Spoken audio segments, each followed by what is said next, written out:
Mom?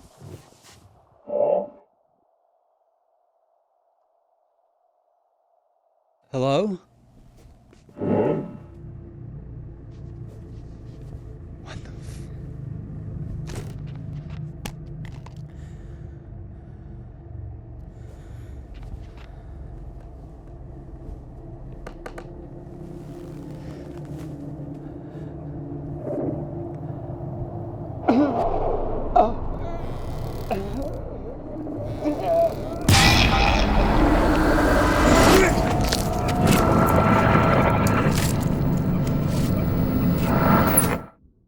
Hey everyone, if you don't know me, my name is Kyle. I run Mega Steak Man, I work on Mega Mocap VR, and I've been making films for around 20 years, and I don't know, I'm shocked and honored to have won the Virtual Filmmaking Challenge put on by Forum Studios.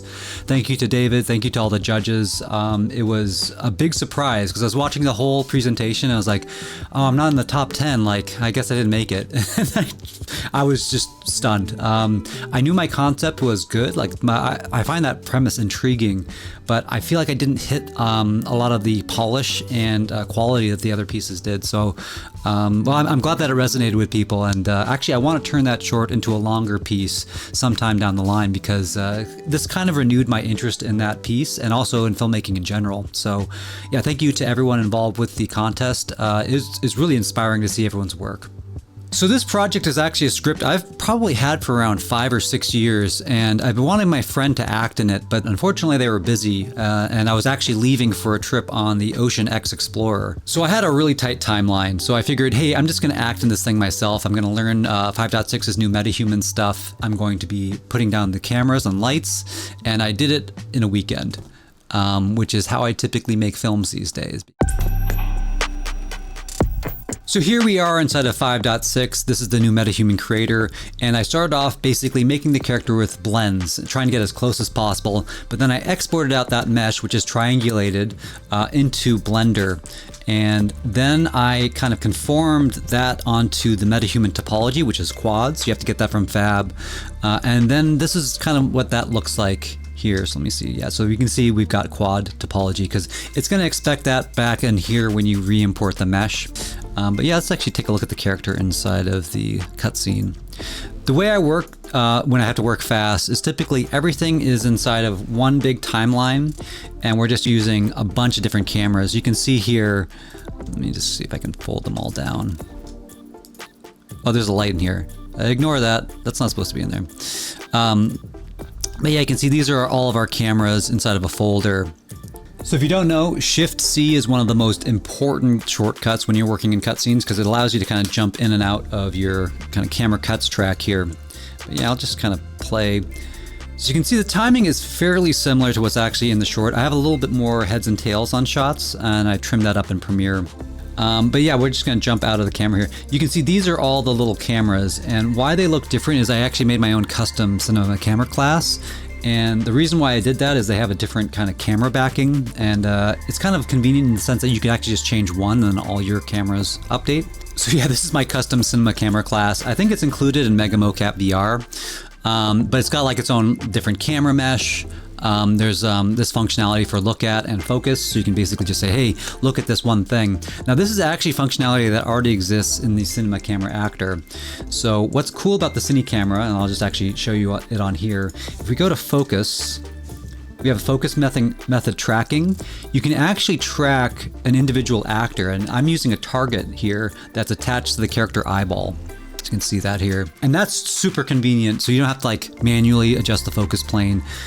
What's also cool with this, let's actually go back to our camera here.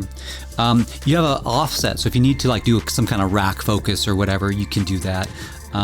There's also inside of here a look at settings, so play around with this. This is actually really cool. You can create like dynamic cameras that adjust procedurally, and you also have an offset there, so kind of fun stuff to play around with. Okay, so we're just going to go shot by shot. I'm going to kind of like ramble on about interesting things about that one setup. So here we open on gameplay. Now I actually made a fully playable game for this, so you can actually play the game and record footage, and it's actually a pretty fun game. I made it in half of a day using the horror engine. So using Horror Engine, I can basically just drop, oh wow, there's fall damage. I can drop in and get a gun, press 1 to get it. And I did some modification of the code, and also I added in these enemies, this is using the AI from a new horror game that I'm actually developing. Let's just kill this guy. Oh, I put a lot of enemies in here. Oh shit. So yeah, this game's gonna be on Steam Early Access soon. So one important thing that has to happen, let me kill this guy first. One important thing that has to happen is I need to approach this door and it needs to shake. You can see I enter a trigger volume and it basically shakes the door. This is using timelines and I'm just kind of animating rotation values based on, oh shit. I'm trying to explain how my game works, dude. You know, Unreal Engine tricks you. You're like, oh yeah, use it for cinematics, but you start using it for long enough, you're gonna want to make a game with it. There's something weird. It's like, oh, I can make a game. It's how they get you. It's how they get you, so watch out for that. So this is just a pre-rendered video, and I actually have a custom track for that using a render target. So yeah, with the media track, that's basically rendering to a render target that the TV texture is using, we can actually retime this and you can get a different, there we can show the janky crumble animation. This is a ragdoll that I have. And I actually use this to light up the room because the render texture is actually casting light into the room. So whenever I want a gunshot, I just kind of slid around this media track. So for the facial animation, I used the MetaHuman animator for the first time. Now normally with MetaHumans, I use the AR kit stuff. And to mixed results. I mean, I think it looks pretty good, but the fidelity that you get with MetaHuman Animator, way better. So it was kind of an interesting process. I'm not used to syncing stuff up. So there's actually a great tip from Corey Strasberger. I was doing some motion capture with him on the Ocean X Explorer, and what he does at the beginning of a take is he goes pop, pop, pop. So you have your mouth doing it, you also clapping with your body, and the 3 claps means that you can actually find it easier when you're scrubbing along. So that's a really good tip for people. You can also pop to reset in between takes, and you just kind of know where the different takes are. So yeah, this is a really interesting process using MetaHuman Animator. I found that the easiest way to get stuff off of my phone onto my computer was using Landdrop, which is a free application. I recommend supporting the author. It's a really cool tool because otherwise I was uploading things to Google Drive and just zipping it and uploading it. It just takes forever. Don't do that. Use Landdrop or a direct connection if you have that available. Very happy with the facial kind of performance, and the hands, oh lordy, the hands, well, I'm not going to complain too much because I've got these Stretch Sense Mocap Studio Pro gloves, and so a lot of that animation here is from the gloves. I just did a little bit of constraining, and actually I wrote my own control rig that does a ray cast to the next surface, and that kind of helped a little bit, but I still had to clean it up. When you have something that's that intricate and that closely seen, you got to do some manual work, and there's a lot of bones in the fingers. It's a real thing. So the motion capture was done with, as always, Mega Mocap VR. That is my free motion capture software that uses Vive trackers. Like here, this is the one from my belt. You can use Tundra trackers. I think even Slime works, but anything that uses Steam VR, you basically take those track points into Unreal Engine and you can drive around a character with it. There was a little bit of cleanup. My limbs are not the same length as theirs, and I'm using kind of IK for my mocap system. There was a bit of retargeting involved, but nothing too crazy. And as you can see here from the side-by-side, it gave me pretty good data out of the gate. So very little cleanup I had to do. It's just maybe moving the pelvis up, the arms are a little bit too long, so maybe pulling those a little bit back closer to the body, etc. I guess because it's so glowing and prevalent in the scene, this is a scene locator. So the reason why this is here is when I'm recording motion capture, like world 000 in this level is somewhere over here. When I record motion capture, I typically record it world 000, and then because everything's attached to this scene locator, I can move everything around. And what's kind of convenient, if you actually attach your cameras to this as well, and this is just basically, you consider it a null actor, it doesn't really do anything, it's just everything's parented to this one spot. You can essentially move around your whole cutscene that way. So with the camera work in this, I wanted to keep it fairly simple. I just seen weapons and I was like, I really like the way the camera moves in that movie. So I was like, I'm not gonna have a lot of camera shake. I'm gonna keep this fairly minimalistic, but I mean, there's still some cool camera moves. We're kind of panning over to the door as we see the shadow at the door. So I just wanted to link the two worlds. That's important about that shot. And then of course in horror, a lot of horror is like showing concern. I love horror films. I think that they're fascinating, not just on like a story and concept level. Like they've got some of the coolest ideas in all of cinema, but also on a mechanic level. Like essentially you're trying to scare the audience. You're trying to like elicit like a fear response, and they know that you're trying to do that. So it's kind of a game between the director and the audience. And so how do you do that? And for me, a lot of it is elongating and building tension, atmosphere. And one of the methods you can do that by is showing concern on the face of the characters. And I don't know, I kind of feel like this guy's empathetic. Particularly like that first line, that was kind of like an ad lib on my part where I sat up and said mom. Before the first line was supposed to be hello, but I think, no, who else is in the house? And there's something kind of fragile about the line read. I think it's kind of a cool entry point into the character because it's a little bit unexpected with the way they look. They look like a tougher character. Anyways, showing concern on their face is kind of a cool way to alert the audience of, oh yeah, there's danger, or this is weird. And of course, the whole linking between the real world and the game world at this point, you're already thinking like, what the hell's happening? And when you see that it's concerning, then of course your mind starts working and you're trying to figure things out alongside the main character. So if anything, this shot maybe isn't privileging the front of the face enough. Like we're kind of like a side shot. I think that overall I didn't have enough coverage of the main character looking scared, because typically when you do that kind of coverage, you have to be like fairly still as a performer. And I wasn't really thinking about that when I was acting. I was kind of like just moving as I normally would. So that's why there's probably a little bit less of the extreme close-up. An interesting method of doing this is actually blocking everything out with like kind of like a storyboard, but done with layout. And if I had done that, maybe I would have like had a moment where I was like more still and just like acting more with the eyes. Yeah, there's like lots of ways you can go about this. The way I did this again is I just acted, and I kind of found those moments after the fact, and I kind of knew the pacing that I wanted, so that was okay. Yeah, moments like that would have been better if I had actually blocked out the cameras beforehand. I think I actually went back for a reshoot to have like more of a look of concern on the main character's face. Here we've got some awkward framing, basically where they're looking. There's not a lot of leading room on the frame. So I think that's kind of an interesting technique of horror as well. Like the off-screen space is also a very fruitful thing. Like what don't you see? And I don't know if this beat comes across well enough, like if you can actually read the screen, but I think just like hearing the creepy voice that I processed of the kind of in-game version of their dialogue it works well enough. I kind of find this frame interesting too, in that like the character's divided in between these two things. It's like, you know, you got the game on the right, you got the real world on the left, and like they're in the middle. There's kind of something symbolic about this shot that I kind of like. Oh no, as a cinematographer, I'm always thinking about this kind of stuff. But also as a cinematographer, you're trying to lead the eye. So I didn't do it in the original short, but like just moving a little bit towards the screen to show like, hey, this is the point of focus, just kind of like primes your mind to like look in that direction. And also it's like the brightest part of the frame. So we've got an upward angle, kind of like, again, showing kind of disempowerments. Maybe it's too much. Maybe it'd be better to show more of like the fear in the face. Like actually we can do that. Like what if the shot was more like this?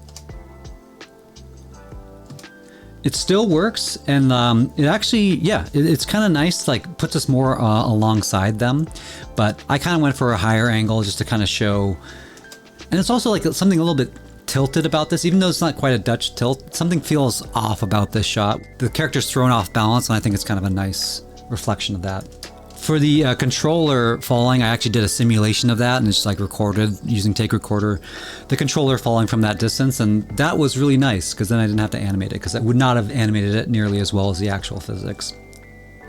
So you can see there's some kind of glitching. I'm actually moving the actor.